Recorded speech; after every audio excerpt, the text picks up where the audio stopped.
Muy buenas tardes, bienvenidos de nuevo al curso de Historia Eclesiástica. Estamos en la quinta sesión y estamos ya presenciando la transición de iglesia perseguida a iglesia imperial.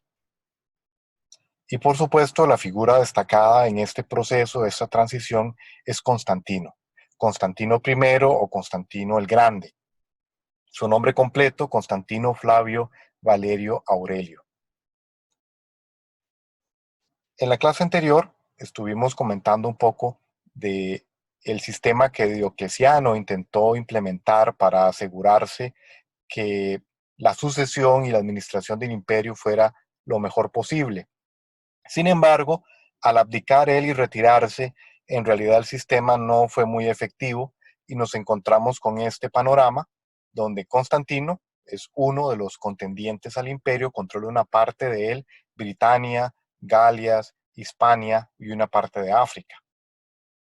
Constantino marcha contra Magencio, quien controlaba Roma propiamente y el norte de África, la mayor parte, y lo derrota en la batalla del puente Milvio y se hace dueño de todo el occidente del Imperio Romano.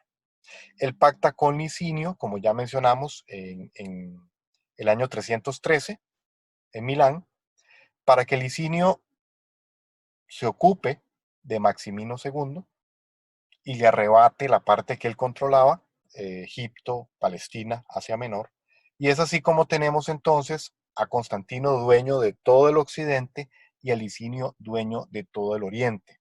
Pero Constantino era sumamente ambicioso y de forma metódica, lentamente, fue acumulando fuerzas, haciendo movimientos estratégicos, políticos y militares, de manera que al final logró también ocupar la parte oriental del imperio y hacerse dueño de todos los territorios de Roma, convirtiéndose en el único emperador único de todo el imperio romano.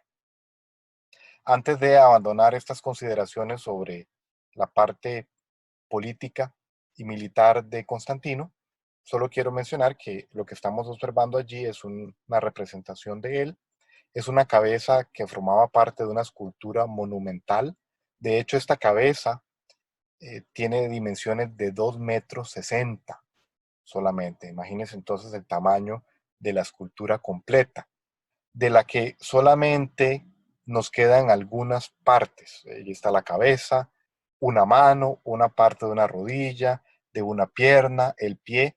Era monumental, era gigantesca. Y de hecho él construyó bastantes estatuas sobre sí mismo, las encargó y podemos ver las dimensiones de ellas. Ahora bien, una de las cosas fundamentales que Constantino hizo fue trasladar la capital del imperio de Roma a la ciudad de Bizancio, que él rebautizó con el nombre de Constantinopla, o la ciudad de Constantino, y la puso en un lugar sumamente estratégico. ¿Por qué? Bueno, porque él quería estar cerca de sus posesiones orientales, pero no alejarse demasiado de la parte occidental del imperio y poderse desplazar fácilmente entre uno y otro lugar. Y Bizancio, Constantinopla, estaba justo en el paso entre Occidente y Oriente, en el estrecho de Bósforo. Y para que tengamos una idea mejor de la ciudad, este es el lugar, la ubicación. La parte más oscura era la ciudad de Bizancio antigua, relativamente pequeña, pero Constantino decide ampliarla y podemos observar donde dice 330, esa línea roja, donde él establece los límites y ordena que se construya una muralla en ese lugar para albergar todo lo que él quería colocar en esta ciudad. La adorna trayendo estatuas, arte, columnas de todo el imperio y constituirla en su capital. Como pueden ver, tenía muchas ventajas defensivas, puesto que estaba rodeada por mar en 3 de sus lados, de manera que los defensores podían concentrar todos sus esfuerzos en una única muralla, la muralla que protegía el acceso terrestre. Por supuesto que tenía murallas alrededor de la parte marítima, pero era muy difícil que mediante un asalto marítimo pudieran tomar la ciudad. Podía ser abastecida en caso de sitio de una manera muy fácil por todas las costas que tenía esta ciudad. Fue una elección muy inteligente de la ciudad y la embelleció increíblemente, la pobló y la convirtió en su asiento. De hecho, debemos decir que fue tan acertada la decisión de él que aun y cuando Roma, la ciudad, cayó en poder de los bárbaros en el año 476, la ciudad de Bizancio, Constantinopla, continuó manteniendo su independencia por 1000 años más. Esto nos da una idea de la visión que tenía Constantino sobre todas las cosas. Por supuesto que el papel que queremos destacar es el que jugó en el devenir de la historia de la iglesia cristiana. Y bueno, como hemos mencionado anteriormente, él, mediante sus edictos, decide darle el apoyo al cristianismo, no solamente tolerarlo, sino empezar a apoyarlo a lo largo del tiempo. Había una discusión sobre la sinceridad y los motivos de Constantino. No podemos negar que Constantino era un político hábil. Era alguien que sabía cómo mover las diferentes fuerzas en su favor. También parece que era alguien que tenía cierta simpatía por el cristianismo, que sus decisiones no fueron únicamente políticas, sino que también él sentía cierto temor o respeto por el Dios de los cristianos. Pero Constantino fue toda su vida politeísta, es decir, él creía en Jesucristo y en el Dios de los cristianos, pero como otro Dios más, un Dios poderoso, por supuesto que sí, pero como uno entre todas las demás deidades. Recordemos que él ostentaba el título de Pontifex Maximus, sumo sacerdote de Roma, y eso implicaba que él participara en ceremonias paganas, cosa que nunca dejó de hacer hasta que llegó el momento de su muerte, donde finalmente decide convertirse o hacer oficial su conversión al cristianismo antes de morir. De manera que él consideraba al Dios cristiano un Dios al que debía servir o agradar, pero no de forma exclusiva. Hubo muchas consecuencias de lo que Constantino hizo en respaldar el cristianismo. Por supuesto, se acabaron las persecuciones y las muertes, pero esto trajo a su vez toda una serie de cambios dentro de la actividad de la iglesia. Por ejemplo, los cristianos empezaron a construir lugares de culto mucho más grandes y ostentosos. Y para eso utilizaron la estructura básica de la basílica, que en realidad era un edificio público, de servicio público en el Imperio Romano. Solo que los cristianos tomaron este modelo para construir sus lugares de culto. Eh, la basílica romana era un edificio que contaba con una nave central, con naves laterales divididas por columnas, tenía un atrio también y tenía al fondo un ábside, una zona cóncava. En esta zona se ubicaba el altar y también la cátedra o la silla donde se sentaba el obispo en caso de que esta basílica estuviera siendo precedida por uno, o en su defecto los presbíteros se sentaban en esa zona.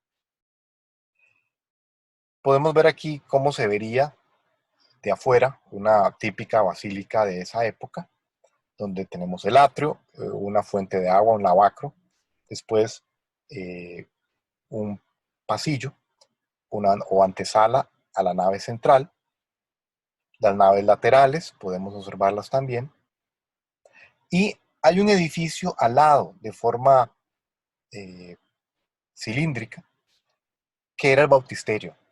Se empezó a construir afuera de la basílica el lugar para el bautismo y que se practicó por inmersión durante varios siglos, aún después de la conversión de Constantino y que la iglesia cristiana dejara de ser perseguida.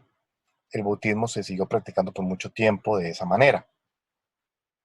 Aquí tenemos una vista de la iglesia de San Pablo Extramuros que sigue el modelo típico de una basílica de esa época, una nave central, columnas que la separan de las naves laterales.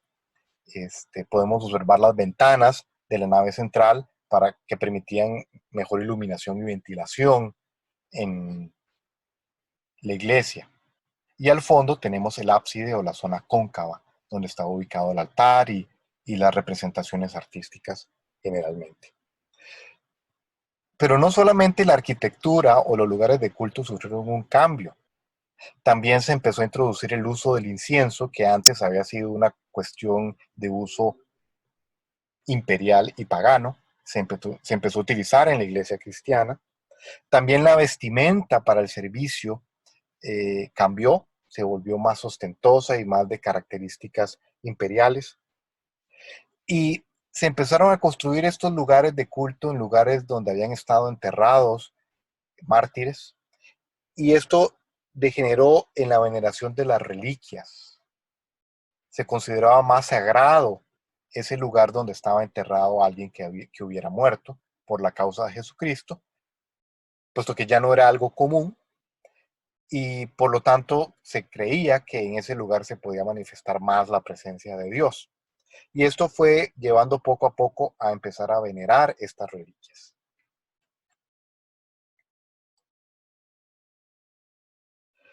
Y hubo un cambio muy interesante en el arte religioso. Se empezó a representar a Jesús mediante una figura o forma llamada el Pantocrator.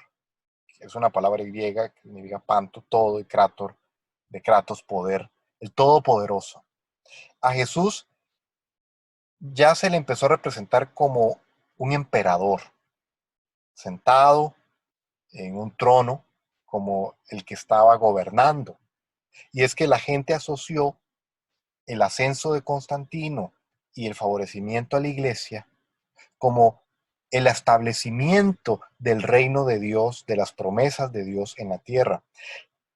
Hizo que la gente abandonara la expectativa del advenimiento, de la venida del Señor. Ya no era una cosa tan urgente o tan deseada, puesto que finalmente la iglesia disfrutaba de paz y prosperidad.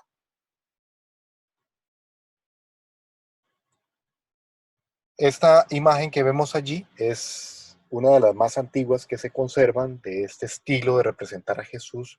Es probablemente del siglo VI, años 500. Está en un monasterio, uno de los monasterios más antiguos, ubicado en el desierto del Sinaí, el monasterio de Santa Catalina. Y algo bien curioso es la forma en que las facciones del rostro de Jesús son diferentes. Esto era a propósito. Algunos creen que trataban de representar la naturaleza humana y divina de Jesús al mismo tiempo.